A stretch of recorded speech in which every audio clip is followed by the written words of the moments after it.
본문의 말씀으로 출생과 성장이란 제목으로 하나님의 은혜의 말씀을 함께 나누겠습니다. 우리는 다 출생월일이 있습니다. 생년월일이 있죠. 몇 년, 몇 월, 며칠에. 그 다음에 태어난 곳이 있습니다. 또 태어난 집안도 있습니다. 누구는 병원에서 태어나고, 누구는 조산소에서 태어나고, 우리만 할 때 태어날 때는 그런 것도 없이 그냥 집에서 나왔죠. 어떤 사람은 굉장히 명문이 있는, 가문이 아주 대단한 집안에서 태어나기도 하고, 어떤 사람은 참 가난하고 초라한 집에서 태어나기도 합니다.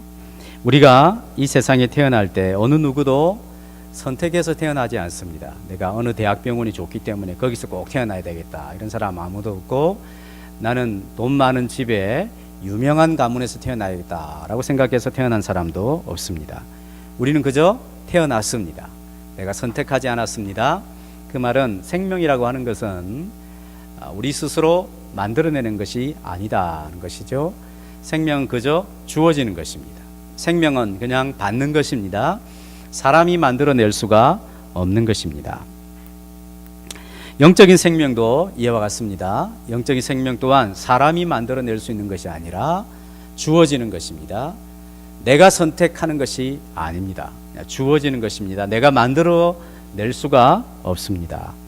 이런 말 있죠. 한 번 태어나면 몇 번 죽고 두 번 죽고, 두 번 태어나면 한 번 죽는다는 말이 있습니다. 무슨 말일까요? 사람은 이 땅에서 다 한 번 태어납니다. 그렇죠? 한 번 태어나지 않는 사람 없습니다. 어떤 형태로든지 간에 한 번은 태어납니다. 한 번 태어나지만 두 번 죽는다 그랬어요. 한 번만 태어나면 두 번 죽습니다. 두 번 태어나면 한 번 죽습니다. 무슨 말인가 하니 히브리서 9장 27절에 이런 말씀이 있습니다. 한번 읽어보겠습니다. 시작. 한 번 죽는 것은 사람에게 정해진 것이요 그 후에는 심판이 있으리니. 한 번 죽는 것, 사람에게 정해진 것이라. 피할 수 없죠. 누구나 다 죽음을 맞이하게 되어 있습니다. 자연사를 하든지 사고로 죽든지 질병을 통하여 죽든지 어떤 형태로든지 사람은 한 번 태어났으면 반드시 한 번 죽게 되어 있습니다. 근데 그 후에 심판이 있다. 그래서 심판이, 이 심판을 가리켜서 두 번째 죽음이라 하는 것입니다. 죽지 않습니다.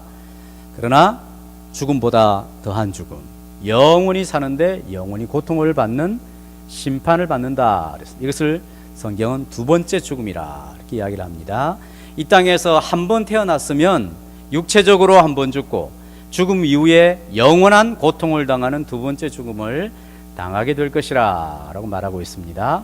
그러나 이 땅에서 한 번 태어났고 몸으로, 그 다음에 다시 태어나면, 두 번째 태어나면 이 영원한 죽음, 두 번째 죽음을 맞이하지 않게 될 것이다 하는 것입니다.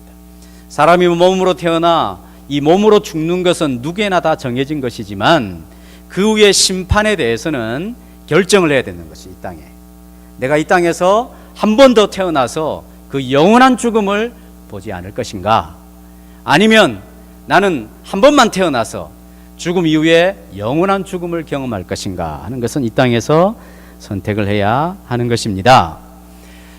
즉 이 땅에서 두 번 태어난다는 것이죠. 그것을 성경에서는 거듭난다, 거듭난다, 두 번 태어난다는 것이죠.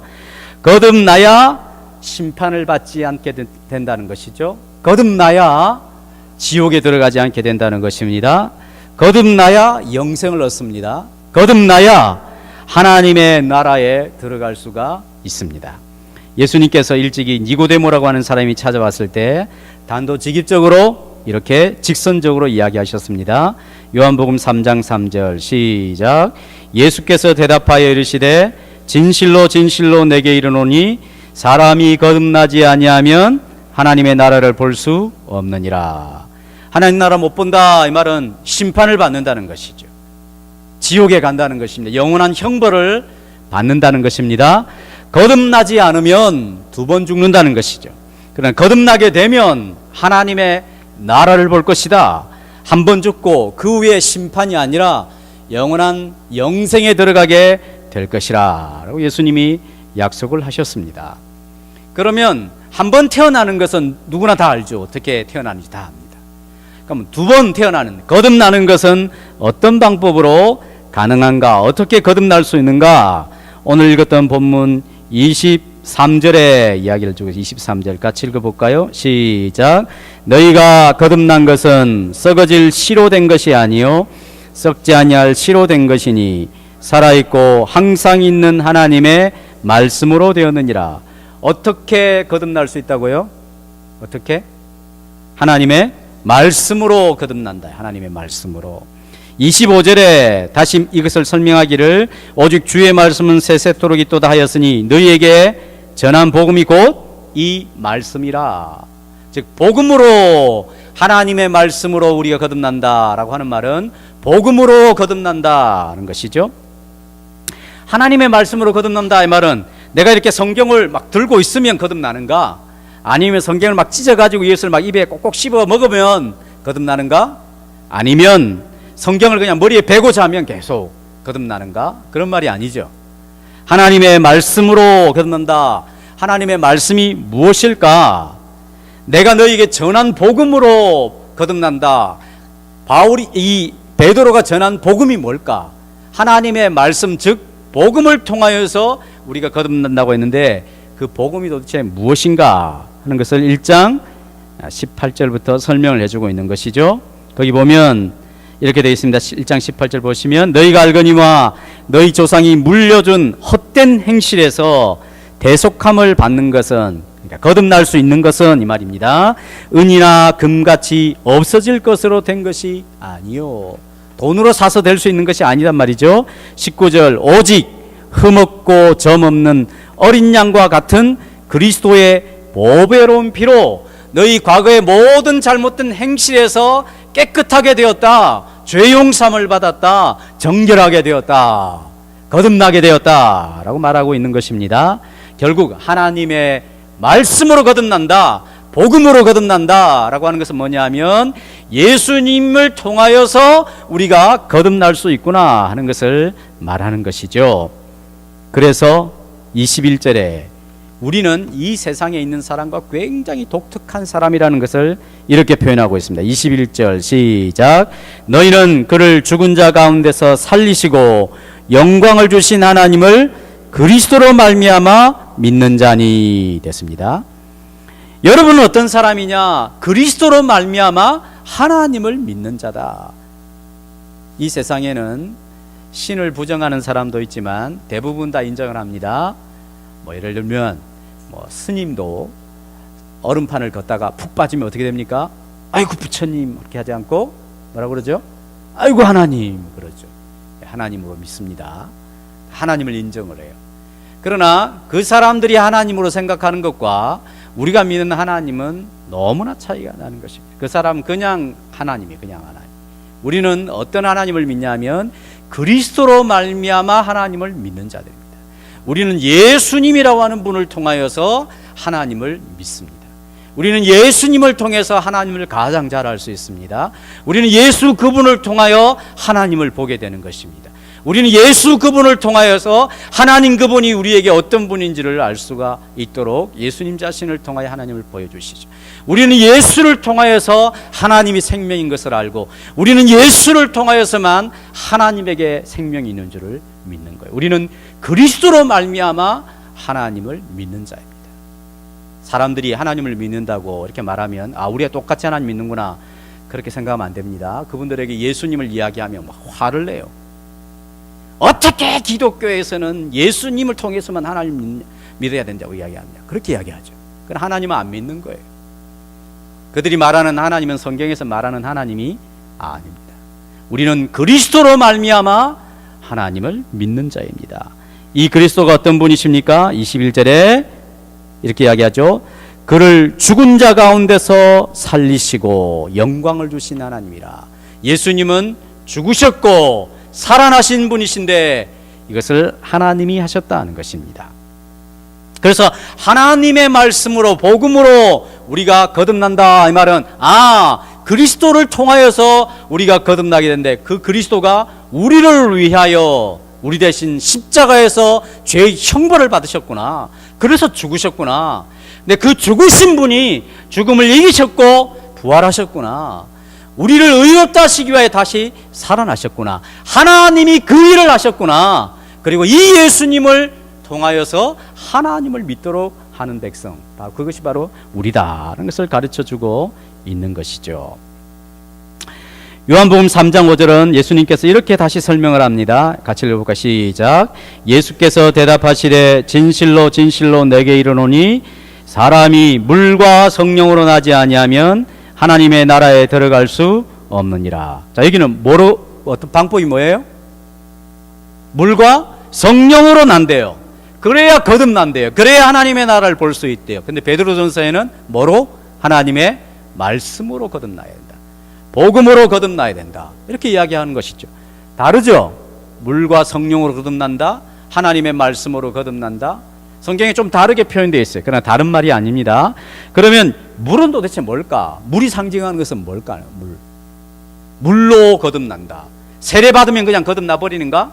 교회에서 주는 세례 받으면 그게 뭐 머리에 물을 뿌리든지 아니면 침례탕에 들어가서 펑펑 젖어가지고 침례를 받든지 그러면 거듭나 버립니까? 아니죠.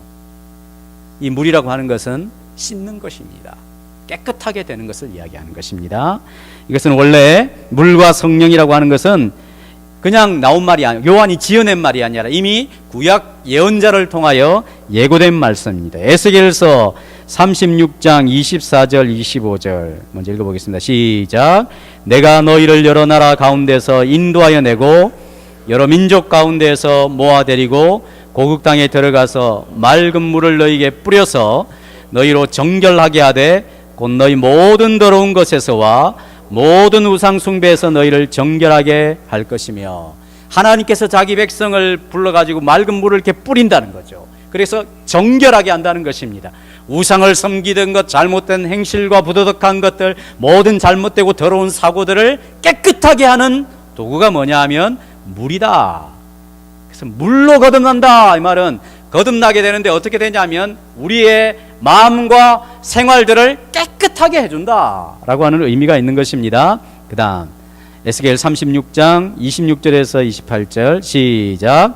또 새 영을 너희 속에 두고 새 마음을 너희에게 주되 너희 육신에서 굳은 마음을 제거하고 부드러운 마음을 줄 것이며 또 내 영을 너희 속에 두어 너희로 내 율례를 행하게 하리니 너희가 내 규례를 지켜 행할지라. 내가 너희 조상들에게 준 땅에서 너희가 거주하면서 내 백성이 되고 나는 너희 하나님이 되리라. 새 영을 주신다. 성령을 우리에게 보내시는데 그 성령이 우리 안에서 오시는 일은 새 영이 우리 안에 들어오면 우리 안에 어떤 마음이 생긴다고요? 새 마음이 생겨요. 새 마음. 새 마음이 생기는 것입니다. 성령이 우리 안에 새 마음을 주시는 것이죠. 옛 마음이 사라지게 되고 새 마음이 생기게 되는 것입니다. 그래서 하나님의 말씀을 사모하며 그 말씀을 기억하여 삶 속에서 그 말씀을 지키도록 하는 새 마음과 새로운 소원이 우리 안에 생기게 하시는 성령의 역사가 있다는 것입니다.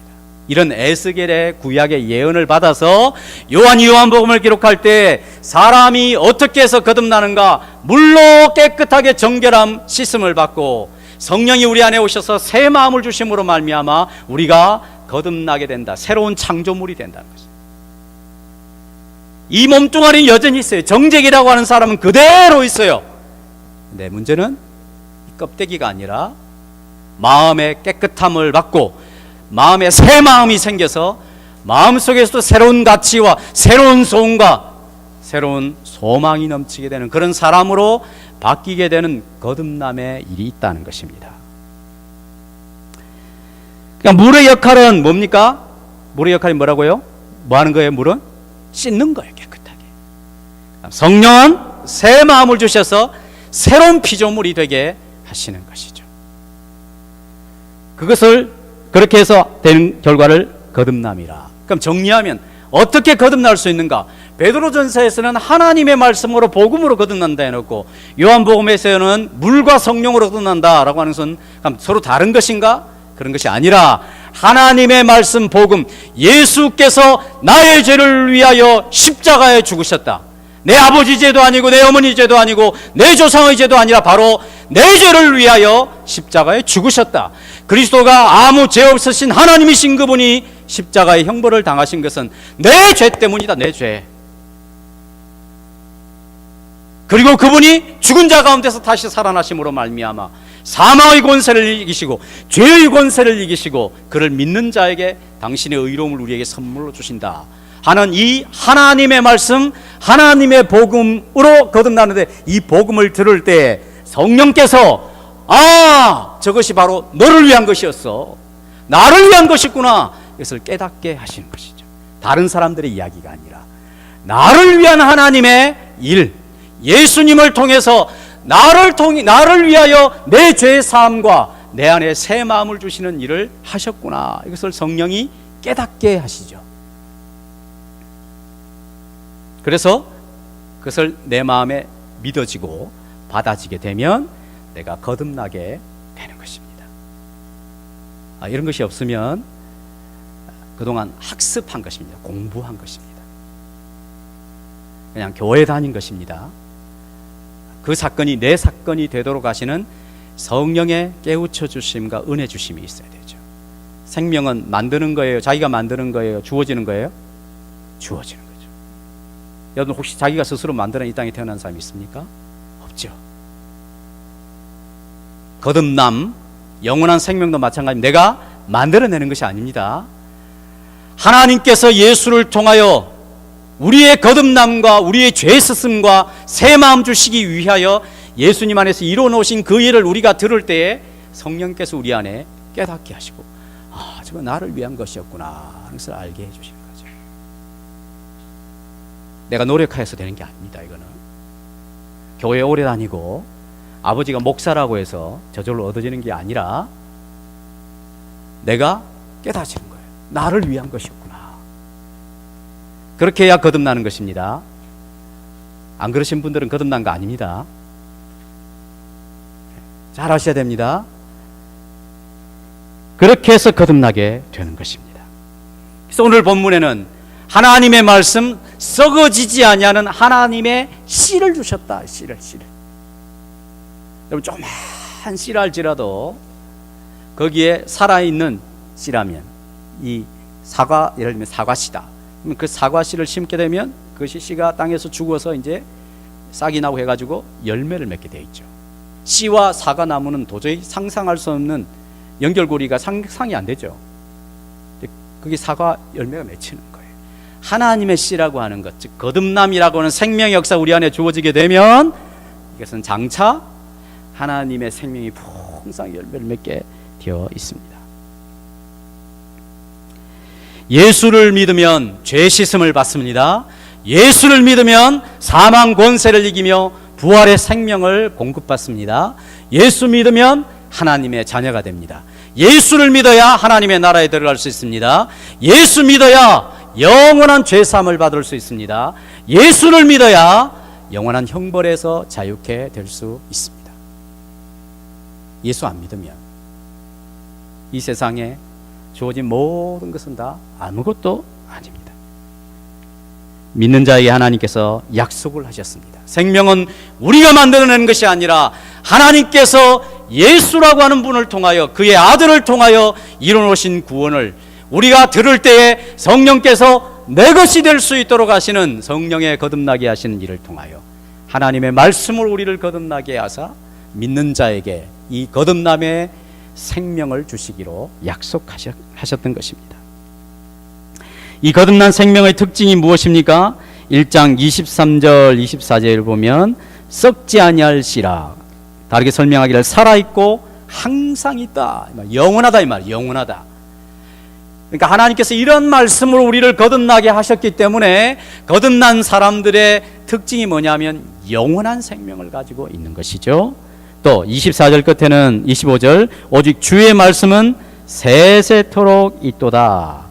즉 영원한 생명에 적합한 영원함을 우리에게 약속을 해주신 것입니다. 그래서 거듭남이라고 하는 것은 우리 신앙생활에 있어서 가장 중요한 출발이라고 할 수 있는 것이죠. 영원한 생명을 주신 것입니다. 이 땅에 있는 모든 수많은 사람들이 있고 교회 다니는 수많은 사람들이 있지만 하나님께서 사람을 거듭나게 하실 때 그것은 사람이 만들어내거나 사람의 결정에 의해서가 아니라 하나님께서 그리스도를 통하여서 이뤄놓으신 하나님의 구원을 우리가 들을 때에 성령께서 깨닫게 해주심으로 말미암아 거듭나게 하시는 것입니다. 그렇게 출생하는 것이에요. 그래서 거듭난다 하는 말을 위에서 난다라고 하는 거예요. 위에서 난다. 하나님께로부터 난 자다. 우리는 이 땅에서 난 자가 아니라 하나님께로부터 태어난 사람들이다. 이렇게 표현을 하는 것이죠. 우리 모두가 이 거듭남을 더 많이 공부하고 깨달아서 이 신비를 더욱더 많이 경험해가는 하나님의 사람들이 될 수 있기를 바랍니다. 자, 여러분, 출생했으면, 거듭남이라고 하는 출생을 하게 됩니다. 출생했으면 어떻게 됩니까? 반드시 자라야 되죠. 성장해야 되죠. 출생했는데 성장하지 않는다. 이만큼 부모에게 주는 부담이 큰 사람이 있을 수가 없습니다. 자식이 성장을 하지 않는, 성장을 멈췄어요. 그럼 부모가 엄청나게 걱정합니다. 일단 어릴 때 말이 성장이 안 돼요. 말이 안 나오는 친구들이 있죠. 몸이 안 자라요. 지각이 안 자라요. 그러면 부모가 엄청 걱정을 하죠. 물론 우리 중에는 성인 아이와 같은 사람도 있습니다. 어릴 때 어떤 정서가 다쳐가지고 또 어떤 부분에 잘 개발이 안 되어서 몸은 이미 성인인데 한 부분에, 특별한 한 부분이 아직도 어린아이와 같은 그런 성장 장애가 있는 사람도 있습니다. 아무튼 성장이 장애가 있다든지 성장이 멈춘다는 것은 부모에게 큰 부담이 아닐 수가 없습니다. 출생했으면 자라야 합니다. 하나님께서 우리 거듭난 그리스도인에게 있어서 하나님이 바라시는 것은 성장입니다. 영적인 성장이죠. 우리가 베드로전서를 읽었습니다마는 베드로가 베드로 전후서를 썼는데 베드로후서 맨 마지막 3장 18절에 이런 말씀이 있습니다. 같이 읽어보겠습니다. 시작. 오직 우리 주 곧 구주 예수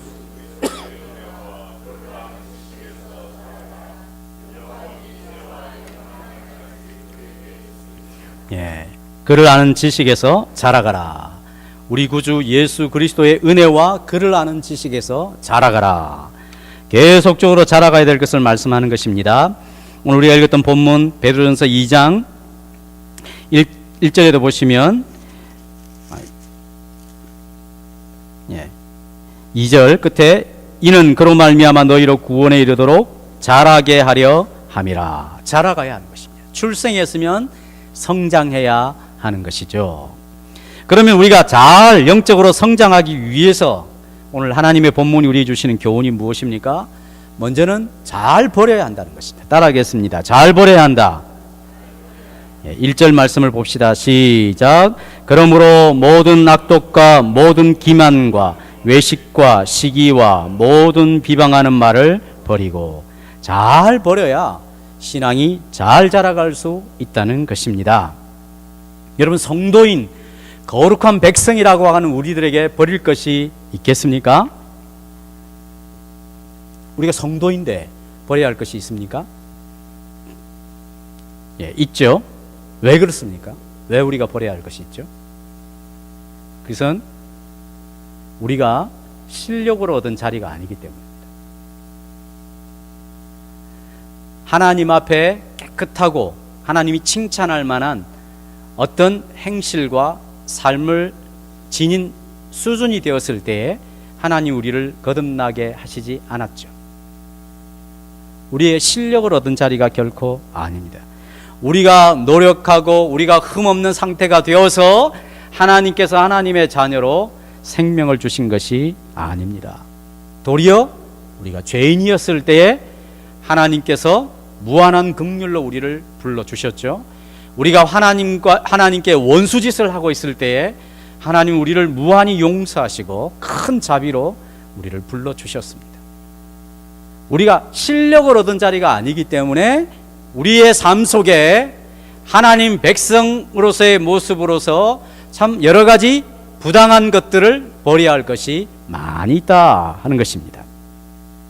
마치 거지가 왕자로 입양이 되었는데 입양은 법적으로는 입양이 되고 신부는 왕자이지만 여전히 그 모든 삶의 가치와 삶의 습관들은 여전히 거지죠. 거지. 즉 왕자로서 지내기 위해서는 옛 습관인 거지로서의 모든 습관들을 버려야 할 것들이 있는 것처럼, 우리가 이 땅에서 죄의 노예로 살고 죄의 지배를 받고 살았던 인생이 이제 하나님께서 예수로 말미암아 우리를 하나님의 자녀로 삼아 하나님의 백성의 고결한 신분을 주셨을 때 우리가 버려야 할 것이 많이 있는 것입니다. 어떤 것들이 있습니까? 그러니까 모든 악독, 모든 기만, 속이는 것이죠. 외식, 시기, 모든 비방하는 말을 버리라 했습니다. 물론 이것은 사람이 가지고 있는 전부를 이야기하는 것은 아닙니다. 이 당시에 아마 베드로 전서를 받는 사람들에게서 도드라진 부분들을 이야기한 한 일부에 지나지 않겠죠. 훨씬 더 많은 것들이 있습니다. 물론 그런 것을 가리켜서 여기 모든이라 이런 표현들을 계속하고 있죠. 즉 버려야 할 것들이 수천 가지의 얼굴을 가지고 우리의 삶 속에 있다 하는 것입니다. 혹시 여러분 너무 지나친 표현이 아닐까요? 몇 가지만, 너에게 이런 몇 가지가 부족하다, 그럼 몇 가지 버려야지, 이렇게 되는 것이 맞는 거 아니겠습니까? 이렇게 많을 정도로 모든 악독과 모든 기만과 모든 비방하는 말을 버리라, 이렇게 강조하면서 우리가 버려야 될 것이 너무나 많다, 이렇게 쓰여져야 할까요?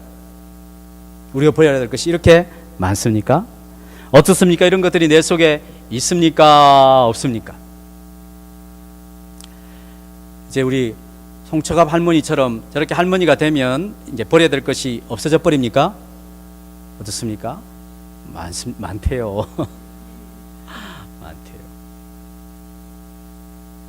우리 이렇게 젊은 친구들은 젊기 때문에 버릴 것이 없을까요? 평신도에 있다가 이제 장로가 되면 버릴 것이 없어져 버립니까? 목사 안수 받는 순간 이제 버릴 것들은 하나도 없습니까? 버릴 것이 많습니다. 여러분, 이 표현들 중에 모든 악독, 모든 기만과 외식, 시기와 모든 비방하는 말 중에 혹시 여러분들 마음에 들어하는 것이 있으십니까? 저 사람은 악덕이 가득한 사람 같아. 당신은 어떻게 그렇게 시기심이 많아? 이러면 그거 뭐 많지 뭐 이렇습니까? 당신은 어떻게 사람들을 기만을 그렇게 잘하지? 이러면 기분이 좋습니까? 그렇지 않죠. 그럼에도 불구하고 우리 속에 얼마나 많은지. 어제 버렸죠. 오늘 아침에도 버렸을 것입니다. 기도하면 자꾸 버리고 싶죠. 그런데도 여전히 남아 있습니다. 신앙생활 한 10년 하면 이전보다 많이 버렸기 때문에 없어질 법만 한데 얼마나 많이 남아있는지. 신앙체험이 참 많으면 저 천국을 보고 온 사람처럼 막 간증을 하면 그 사람 완전 무음한 것 같죠. 이렇게 신앙에 엄청난 체험을 하게 되면 버려야 될 것이 없는 것 같은데 안 그렇습니다. 얼마나 내 안에서 이런 것들이 자꾸 발생하는지 모릅니다. 신앙이 성장하기 위해서는 이렇게 버려야 할 것들을 잘 찾아서 잘 버려야 하는 것입니다. 우리의 신앙생활은 이사하는 것과 같습니다. 이사하는 것 같습니다. 전에는 죄의 집에 살았지만 이제는 의의 집에 살기 때문에 죄의 집에서 살아왔던 살림살이는 다 버려야 하는 것입니다. 전에는 하나님이 미워하던 생활에서 이제는 하나님이 기뻐하는 생활로 바뀌었기 때문에 버려야 될 것이 많이 있습니다. 이전에는 지니고 살아도 문제가 없었지만 이제 거듭난 그리스도인이 되어서 하나님 백성으로서 성장하기를 원한다면 버려야 할 것이 많은 것입니다. 우리 지난 주에 읽었던 야고보서 4장 7절에서 9절 말씀을 한번 읽어보겠습니다. 시작. 그런즉 너희는 하나님께 복종할지어다. 마귀를 대적하라. 그리하면 너희를 피하리라. 하나님을 가까이하라. 그리하면 너희를 가까이 하시리라. 죄인들아 손을 깨끗이 하라. 두 마음을 품은 자들아 마음을 성결하게 하라. 슬퍼하며 애통하며 울지어다. 너희 웃음을 애통으로 너희 즐거움을 근심으로 바꿀지어다. 여러 말씀이 있지만 여기 하나님을 가까이 하라. 그리하면 너희를 가까이 하시리라. 하나님을 가까이 하기 위해서는 몸에 여러 가지 주렁주렁 묻히고 하나님을 가까이 할 수는 없는 것이죠. 한 자매가 대상 없이 여러 형제들을 사귀고 친구처럼 지내다가 한 남자가 유독 마음에 딱 들었습니다. 그럼 어떻게 됩니까? 나머지 형제들은 다 정리해야 되죠. 우리 때만 그랬을까요? 모든 형제들과 늘 가까이 지내면서 한 형제를 향하여 난 너를 너무너무 좋아해, 제일 좋아해, 그렇게 말하는 것은 말은 할 수 있겠죠. 진심이 아니죠. 하나님을 가까이 하기 위해서는 버려야 할 것이 있습니다. 하나님을 가까이 하지 못하도록 내 발을 붙잡고 손을 붙잡고 눈을 감게 만드는 것들은 멀리 할 수밖에 없습니다. 돈도 사랑하고 하나님도 사랑하고 그럴 수는 없는 것이죠.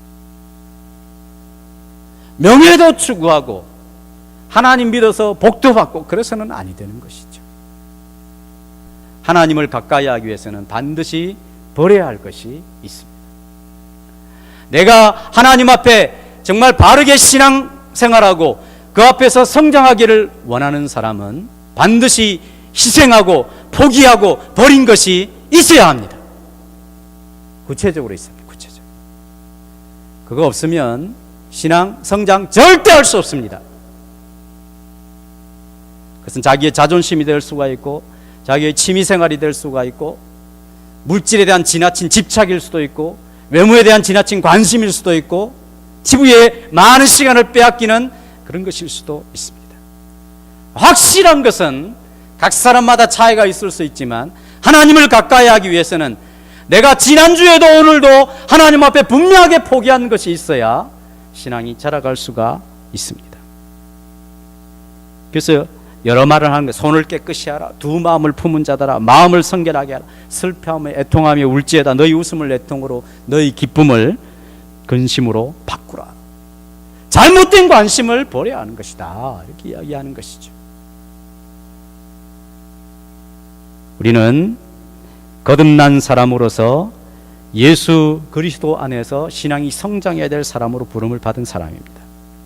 신앙생활은 버릴 것을 잘 버리는 것입니다. 지금까지 내가 살아오면서 내가 영적으로 자라는 데 있어서 방해되는 것을 반드시 버려야 하는 것입니다. 많이 버리면 아픕니다. 많이 아픕니다. 많이 아파해야 합니다. 아픈 만큼 성장한다고 아파야 합니다. 아파야 그 다음 성장하는 거예요. 많이 버려야 성장할 수 있습니다. 똑같은 상황이 발생해도 어떻게 그것을 처리하는가에 따라서 성장을 할 수 있을 것인가 그렇지 않을 것인가 결정이 되는 것이죠. 왜 우리가 버려야 하는가, 이런 것들을 버려야 하는가?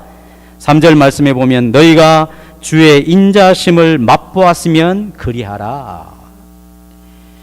예수 그분께서 이러한 것들 때문에 나의 죄 때문에 십자가에서 죽으셨는데 그로 말미암아 내가 죄 씻음을 받고 깨끗하게 되었다면 그 인자를 맛보았으면 이런 것을 잘 버려야 할 것이라 하는 것입니다. 영적으로 잘 성장하기 위해서는 버릴 것을 잘 버려야 합니다. 두 번째, 영적으로 성장하기 위해서는 이제는 사모해야 할 것을 잘 사모해야 하는 것입니다. 따라하겠습니다. 잘 사모하자. 지금까지 우리가 어떤 것들을 사모하며 지내오셨습니까? 일반적으로 사람들은 부귀영화, 장수 이런 것이죠. 명예. 우리 이런 것들을 얻기 위해서 기도하고 하나님을 구하고 했던 사람 중에 포함되었을지도 모르겠습니다. 자, 오늘 본문에서는 무엇을 사모하라고 말씀하십니까? 갓난 아기들 같이 순전하고 신령한 젖을 사모하라. 곧 하나님의 말씀을 사모하라. 다르게 말하면 하나님으로부터 오는 영적인 양식, 하나님의 말씀의 교훈을 열심히 사모해야 될 것을 말씀하고 있습니다. 영적으로 거듭난 성도의 양식, 생명은 영적 양식인데 이것을 사모해야 성장할 수 있다는 것입니다. 왜 그렇습니까? 거듭난 그리스도인이 무엇을 통해서 거듭났다고요? 어떤 방법으로? 하나님의 말씀으로 거듭났죠. 하나님의 말씀으로 거듭났기 때문에 영적으로 자라기 위해서도 하나님의 말씀을 열심히 사모하고 먹어야 된다는 것입니다. 우리의 몸은 자연인, 우리가 부모의 몸에서 태어나면 우유를 먹고 또는 모유를 먹고 또 시간이 지나면 이유식을 해야 되고 그다음에 밥이나 다양한 식물을 섭취를 해야 우리 몸이 자라가도록 되어 있어요. 그렇게 태어났어요. 영적인 생명은 어떻게 태어났냐면 하나님의 말씀으로 태어났기 때문에 그 말씀에 공급이 있고 그 말씀에 대한 깨달음이 있고 영적 양신에 대한 교훈이 있어야 영적으로 잘 성장할 수 있도록 하나님께서 우리를 지으신 것입니다. 그래서 예수님께서 이 땅에 이제 우리의 모든 죄를 대신하시기 위한 공생애를 처음 시작하실 때 첫 번째 시험이 뭐였냐면 마귀가 이 돌이 떡덩이가 되게 하라 이거였죠. 그때 예수님이 이렇게 대답하십니다. 마태복음 4장 4절 시작. 사람이 떡으로만 살 것이 아니요 하나님의 입으로부터 나오는 모든 말씀으로 살 것이라. 사람이 떡으로 사는 것이 아니라 하나님의 입으로부터 나오는 모든 말씀으로 산다. 이것은 광야 40년을 다 마치고 모세가 이스라엘 백성들에게 했던 말씀입니다. 이스라엘이 광야 40년 동안 어떻게 살았느냐? 그들의 힘으로 산 것이 아니다. 하나님의 입에서 나오는 말씀으로 살았다. 이 말은 하나님께서 입에서 하시는 약속을 따라서 그들이 지금까지 살아왔다는 것입니다. 그들이 생존할 수 있는 이유는 무엇인가? 하나님의 말씀과 그 약속으로 말미암았다는 것이죠. 마찬가지로 우리가 거듭난 그리스도인이 되어서 이 땅에서 살아갈 때에 영적으로 반드시 자라기 위해서는 하나님의 말씀이 공급되고 하나님의 말씀을 먹어야만 살아갈 수 있다는 것을 가르쳐주는 것이죠. 디모데후서 3장 16절 17절도 보겠습니다. 시작. 모든 성경은 하나님의 감동으로 된 것으로 교훈과 책망과 바르게 함과 의로 교육하기에 유익하니 이는 하나님의 사람으로 온전하게 하며 모든 선한 일을 행할 능력을 갖추게 하려 함이라. 온전한 사람, 구비된 사람이 될 수 있는 것은 하나님의 말씀을 통해서 이루어진다는 것이죠. 즉 하나님의 말씀을 잘 듣고 깨닫고 주는 교훈을 따라 살아가게 되면 하나님의 사람으로 적절하게 준비되고 이 땅에서 하나님의 사람으로서 선한 일을 행하는데 능력을 갖추는 사람으로 변화될 수 있다, 잘할 수 있다 라고 말씀하고 있는 것입니다. 그렇기 때문에 하나님의 말씀을 열심히 사모해야 하는 것입니다. 그런데 그 말씀을 가리켜서 순전하고 그 다음에 어떤 저지라 그랬죠? 신령한 저지라. 순전하고 신령한 저지라 했습니다. 그러니까 이 말씀을 받아서 먹고 살아가게 될 때 그 삶이 어떻게 되냐면 순전한 삶이 되고 영적인 삶이 된다 하는 것이죠. 하나님의 말씀을 듣게 되었을 때에 그 말씀이 하나님 안에서 나를 발견하는 말씀은 순전한 말씀이죠. 하나님이 크게 느껴지고 나는 참 작은 존재이구나, 나는 하나님을 의지해야만 살아갈 수밖에 없는 존재이구나, 이런 말씀을 받게 되면 그것이 순전한 말씀이죠. 영적인 말씀입니다. 내 생애가 하나님의 은혜에 의해서 붙들렸고 나는 하나님의 기쁨과 이웃의 유익을 위하여 존재하며 살아가도록 부름받은 사람이구나, 이 사실을 깨닫게 되면 그것은 신령한 말씀이죠.